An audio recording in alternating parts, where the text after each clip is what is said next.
Hey guys, it's Marcus here from TalkSober.com, and today I want to talk to you about something very serious and something that I've really dealt with, and that is social anxiety. Now, a lot of people don't know what it's like to have social anxiety or where it comes from, but those of you who do know that this is something that you really can't explain. It's something that doesn't make sense to other people, and it's something that could literally cripple your life by making you unable to do things or making you so uncomfortable that you're not really present at whatever event you're at or whatever you're doing. You can't really be there because of this crippling anxiety. And last night, I have a lot of videos on my channel about anxiety. So if you struggle with anxiety or addiction or anything like that, you want to make sure you subscribe and click the little bell, because I have a lot of videos talking about this. And when you make videos that talk about this stuff, automatically people say, well, Marcus must have it figured out. Marcus must have this all done. He must be the anxiety guru. And while I admit my anxiety is 99% better than it used to be, I still do have some bouts. Now, some of these bouts come on by what I eat, my sleeping patterns, where I'm at, and different things like this. Like just last night, I went to my daughter's play at her school. And the way that this play was set up was the seats were all around the stage. And it was kind of nerve-wracking, right? Because there you are sitting there.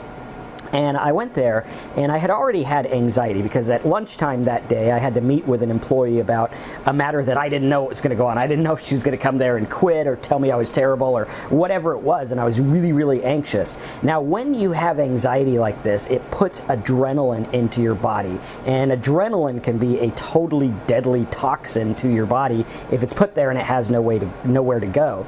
So it's very dangerous, and so I was still like coming down from this adrenaline high, and then I had to go to this play, which I really wanted to go to and I really had fun at. My daughter did a great job and everything like that. And I was sitting there for 45 minutes or an hour or however long it was in the crowd. Now, when you have social anxiety, no one knows what's going on. Sure, they might see you squirming in your seat and changing positions and drinking gallons of water or whatever it is that you have to do to survive this, right? But no one really knows what's going on. And the problem with the social anxiety that I have is it doesn't come in words, right? So it's not like I'm sitting there and I'm thinking, wow, the building's going to implode. They're going to call me on stage or whatever it is, right? It's just a feeling sensation and flashes of words really quick, right? It's not something that can be explained. It's something that just happens in my body. And the more I fight it, the harder it gets. And the more I squirm and the harder it feels to contain myself. And it feels like you want to run. And last night I had this probably a level 5 or 6. Okay, I used to be at a level 10 all the time. This was probably a level 5 or 6. And a level 5 or 6 is where you feel like you want to run outside the building and leave and have a full-out panic attack, but you're able to somehow muster through it by not fighting it. Okay, one of the keys that I found is not fighting the anxiety, because if I fight it, it's going to get worse and it's going to want to make me run out of the building. And then if I do that, then I'm caving into it, and it's easier to not go to the next event, and it's easier to stay home, and it's easier to isolate.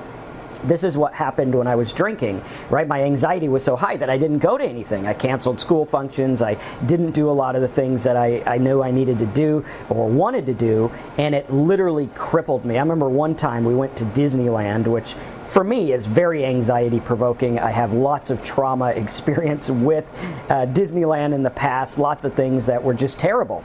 And again, I go to the Disneyland and the crowds are around, and I'm not thinking, wow, gee, I wonder when I was 3 years old and 4 years old and this happened and that happened, if that's what caused it. That's not it at all. It just comes in flashes and feelings, right? It's not explained in words. And this is the hard part about anxiety, is you can't describe it. You can't sit there and tell someone else what it's like because they say, well, just don't think about it.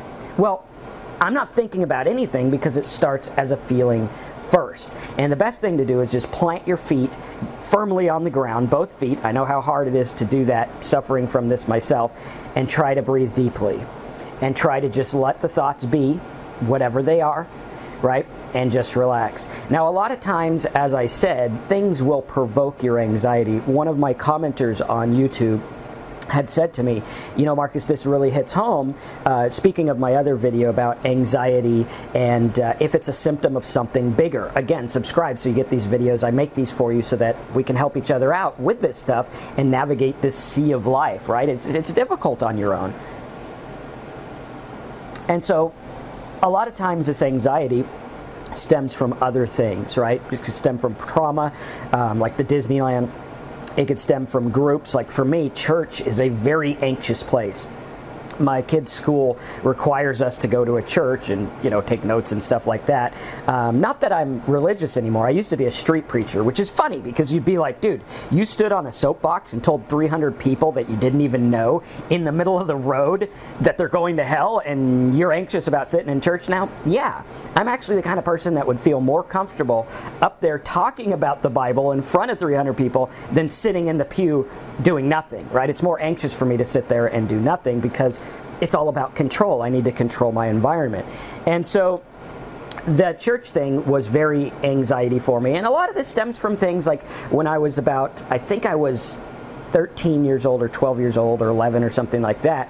My step-parent and my mom were very into churches, and we went to all these whacked out churches in Southern California, which if you live in Southern California, you could pretty much throw a rock and find a whacked out church. It's that easy, right? And so we went to this church, and there I was at 11 years old, and I was anxious about being with church because of my relationship with my step-parent. You know, we went alone that time, and the group was weird, and it was a new environment. And so this guy gets up, and he's still preaching today. And this guy gets up, and he's just like this sweaty, just loud, crazy person, right? He's just crazy. Like, the Lord talks to me, and he's speaking in tongues. And for the enemy will do everything in his power to put a witch in the White House. For Jezebel has chased away the prophets and even Elijah. Come on. Now I have said, go back. Come on. Now I have said, go back. all this stuff. And he comes and gets me out of the crowd, and he's like, son, you're going to come up here on the stage. And he brings me up on stage, and it was terrifying as a kid because I didn't know what to think. I'm thinking, one, okay, this must be a man of God, right? When you're indoctrinated into religion, you're indoctrinated into thinking that the guy on stage is the one with all the answers. Just like people who watch my YouTube are like, okay, well, he must have all the answers because he's talking about it. But I got a newsflash for you. No one has all the answers. We don't even have 1% of the answers, or 1% of 1% of the answers. So we got to let that go. But at any rate, this guy pulls me up on stage, and it's just, I'm like, I feel like I'm gonna faint, which is probably why most people do faint. And he's talking to me, and he's like trying to like mind read me. And he's like, is this your dad? Is this your stepdad? Son, come up here. You're gonna be a tiger of the Lord, and you're gonna be a scientist, and the Lord says this, and speaking in tongues, and blah, blah, blah, blah, blah, blah, blah. And I'm just like freaking out, right? And then I go sit down. After, you know, what seems like I was up there for a half of a day, right? It was really probably only 10 minutes. But I was up there, and, you know, all this stuff's going on, and the crowd's hallelujah banging tambourines. And, you know, for an 11-year-old kid, that's more or less traumatizing, right? I mean, call it what you will, the Lord, the devil, whatever, but it's traumatizing. And these things leave scars on us. And what happens is our brain unconsciously tells our body to clench up when we're in a situation that resembles that, because we don't know it, right? And for me, it's not words. It's not like I sit there and say, well, gee, I'll bet, you know, Mr. Charismatic's going to come walking out with this sweaty suit and pull me out of the crowd now that I'm 37, 38 years old, right? No, my brain doesn't say that. And I'm guessing if you have this anxiety, neither is yours. What's happening is all your senses, your sight, your touch, your smell, your sound, everything, right, is coming in. Thoughts are coming in. You are so attuned to things, right? Your brain is like on hyper focus, and it's noticing everything around, but it's not speaking it in words. It's saying, that guy reminds me of this. This reminds me of that. The stage is set up like this. This is like that. The Disneyland is exactly like this. And you get anxious, and you get tight, and you feel like you want to run away, have a panic attack, or just implode. Right? I know what this feels like, and it totally sucks, but it doesn't have to. Because you see, what happens is we try to explain it. That's the first problem. We try to say, well, this is why it's like this. If I stop thinking about this, it will go away. That's the worst thing to do, because what happens is you're putting your mind on more of the same, and it gets worse, and it grows, and it just explodes. Okay, so that's the first mistake. The second mistake is we try to fight it by clamming up and closing up our body and sitting all twisted and whatever it is, right? I become pretzel boy when I get this stuff. And so we start to fight it, and that's the next thing, because the more you fight it, the worse it gets, and you're making it a thing. The best thing to do is, like I did last night, is sit with it, try to enjoy the program you're at or whatever it is. If it's something you have to go to that you don't enjoy, try to just focus on something else, right? Something outside of your anxiety, something outside of yourself, whether it's counting backwards from 10 really slowly or backwards from 100 if you have to do that. Whatever it is, just start to relax, and you will start to relax and things will start to change when you stop fighting it. And sit through it and tell yourself, hey, this is only going to be 45 minutes, it's only going to be an hour, I'm probably going to be okay. I'm probably going to be okay. You're probably going to be okay.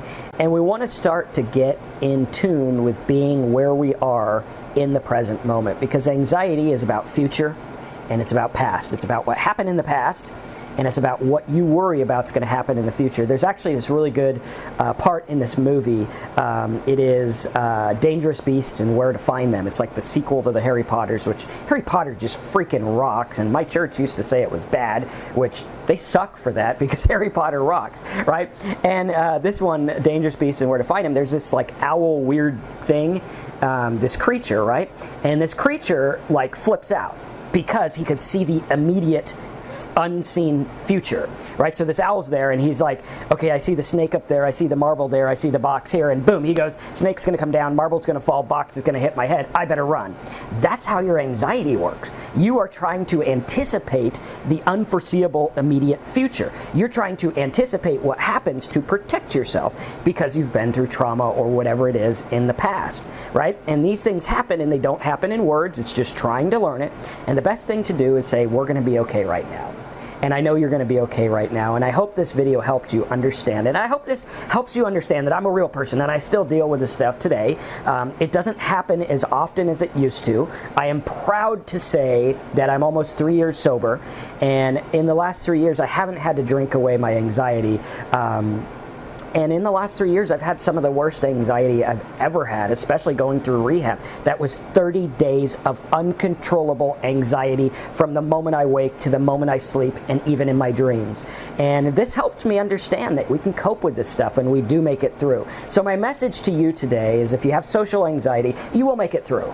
Subscribe to my channel. I'm going to help you with this. Put your comments. I love to hear from you. I make these videos for you, for the person out here or out there in YouTube land that is understanding this and saying, you know what, this resonates. I know what it's like to be pretzel person and twist up and not be able to explain this in thoughts and not be able to talk to other people about it because they don't get it. Like, I talked to someone about it last night and they were like, well, why don't you just stop thinking about that stuff? And I just I didn't even try to explain it because I'm like, well, by saying that, you don't understand it. And I understand what's going on with you, and I understand how difficult it is. And I want to give you my heartfelt, deepest understanding. And I want to hear your comments. So subscribe, click the bell, and put a comment below and tell me, hey, you know what, this is what it's like for me.